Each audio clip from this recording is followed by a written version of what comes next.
Part 2 Intro. In Part 1, we saw the first clock ticking. The power needed to build America's AI future simply isn't arriving fast enough. But that's only half the problem. Because while America waits years to build the infrastructure, the technology sitting inside those data centers is moving at breakneck speed. The chips are getting faster, newer generations are arriving, and billions of dollars of hardware can start losing its economic value in just a few years. So now we have two clocks running at the same time. One is counting how long it takes to build the power. The other is counting how long the chips remain valuable. And if those two clocks get out of sync, the entire economics of the AI boom starts to look a lot less certain. So let's pick up where we left off with the second clock.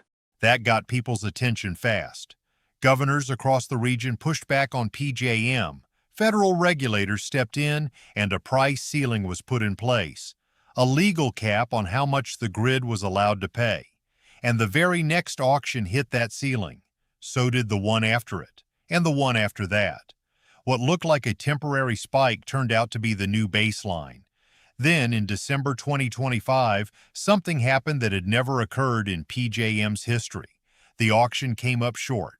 Every auction is built around a target reserve margin, an extra safety buffer of power supply above expected peak demand in case things go sideways on the worst days.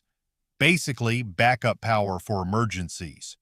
For the first time ever, PJM went into the auction with more money on hand than at any point in its history, paid the maximum price the law allows, and still couldn't secure enough supply. And that's the hard physical truth about the grid. Money alone can't conjure a gas turbine, a transformer, or a transmission line out of nowhere when every manufacturer on Earth is booked years in advance. So the grid failed to buy what it needed and still paid top dollar for what little it got. And that bill doesn't just land on big tech's desk, it lands in your mailbox. It flows straight into household electric bills. The average household in Maryland saw its monthly electric bill climb by $21 or nearly $250 a year. That might not sound huge at first until you remember it's just the average for a single household in a single state, and PJM covers 13 states and 67 million people. Add it up, and it's massive. PJM pays an independent watchdog monitoring analytics to review these numbers, and they found that of the $16.4 billion the December auction will ultimately cost, roughly $6.5 billion can be traced directly back to data centers. That's 40 cents of every capacity dollar tied to data centers. Across the last three auctions combined, that number tops $23 billion. So that's clock one, the power clock.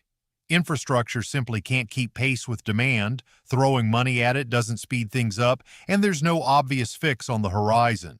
These companies just have to wait it out, which sounds annoying and expensive, but ultimately survivable, because being late still beats never showing up at all.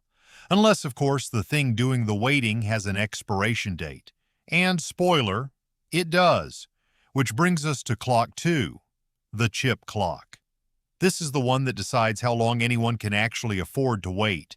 Because underneath all of this, data centers are really just massive warehouses stuffed with a single product, semiconductor chips, the specialized processors that train AI models, and the single most expensive piece of this entire bet. Out of that $700+ billion spent every year, the biggest slice goes toward chips and computing hardware. And there are two major problems with these chips. The first is that they age badly.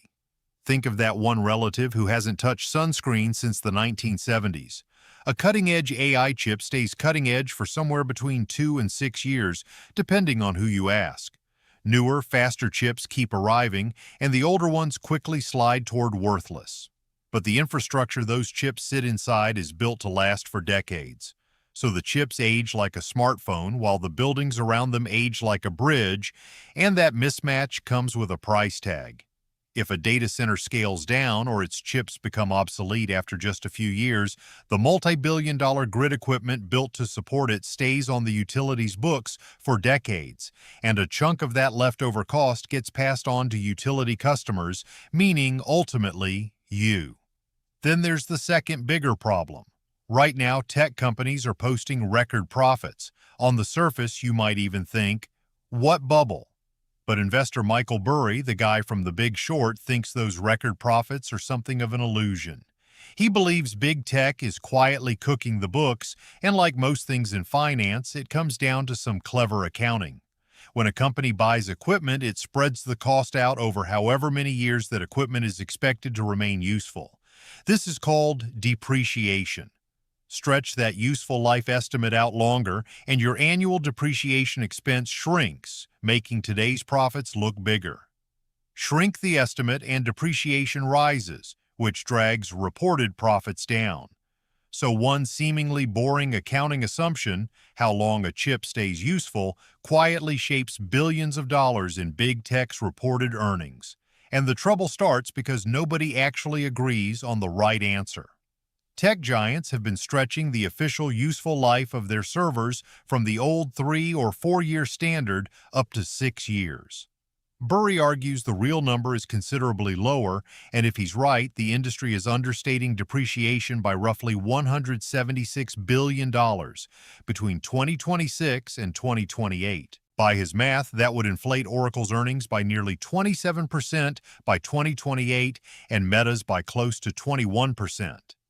NVIDIA pushed back almost immediately, insisting that its customers genuinely do get 4 to 6 years of useful life out of these chips. So essentially, we're watching a grown-up version of he said, she said, and that's exactly what makes it interesting. Because whether you believe Burry or NVIDIA doesn't really matter, since even the tech companies can't agree with each other. In January 2024, Amazon decided its servers would now last 6 years instead of 5. That single change shaved $3.2 billion off its depreciation expense and added $2.5 billion to that year's profit.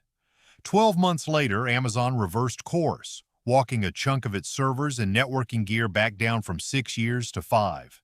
The reason given in its filing was the accelerating pace of technology, particularly in AI.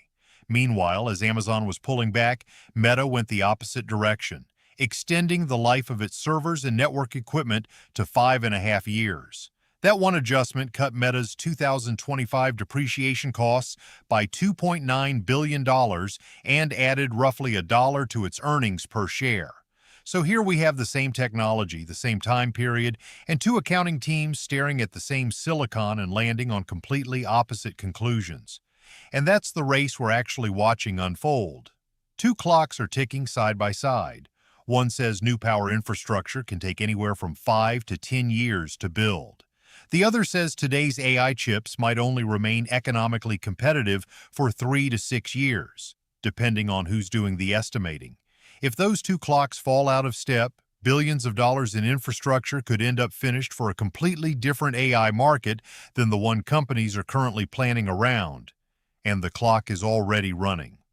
Goldman Sachs took a look at how often data centers actually open on schedule.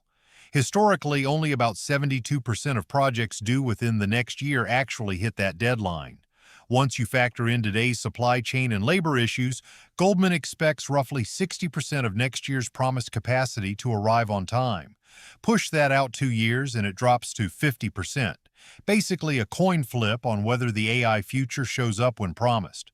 Bloomberg's energy research team found something even more unsettling.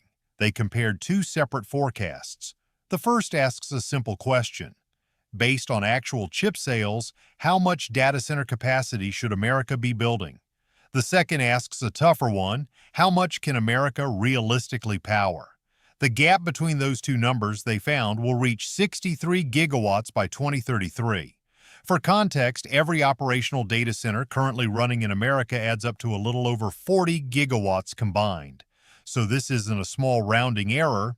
To actually deliver on what's already been paid for, America would need to somehow generate power equal to more than half of every data center it's built so far, and do it on a grid that already has an 8-year waiting list.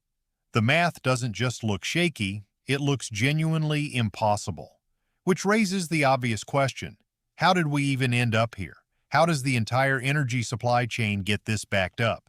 Here's the uncomfortable truth. It's not because AI is failing, it's because it's succeeding. The demand is completely real. Everyone wants in. Data centers drove roughly half of all electricity demand growth in America last year. The wait for power stretches into years precisely because everyone showed up at the same time. If you've watched my earlier videos, this is the flood stage of the capital cycle. Success is literally what broke the grid. And as for the chips, how does the most expensive hardware on the planet become obsolete so quickly? Again, it's not because AI stalled, it's because it didn't. Every new generation of chips buries the one before it. The technology is advancing so fast that its own products can't hold their value for long. Success is what kills the chips.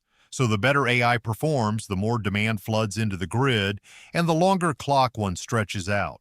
The faster AI improves, the quicker the hardware goes obsolete, and the shorter clock too becomes. Success is essentially winding both clocks against each other at the same time. Now, if you'd rather get your financial news from people yelling about earnings beats, no judgment. But if you're the type who wants the deeper story, the stuff buried inside government filings and depreciation schedules, hit subscribe because that's where the real story actually lives.